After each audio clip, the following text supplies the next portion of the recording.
How to control your snake in Snake Rivals. In this video, I'm going to show you how you can easily do it. First of all, open the application. So now I'm inside the game. Here, simply tap on play and select the mode that you want to play. So here I'm tapping on 1.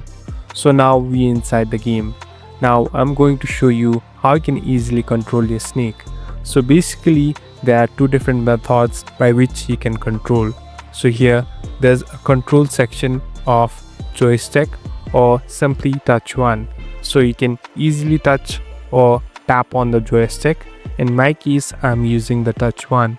So in order to control it, here you can simply give up the direction and slide your snake towards where you want to go. Now after you do this, you can easily move the snake wherever you want. So the game is about eating and surviving. So it's better you use this mode because joystick might be quite confusing. At last, you can simply start playing and kill other enemies. Thank you for watching this video. I hope this video will help you.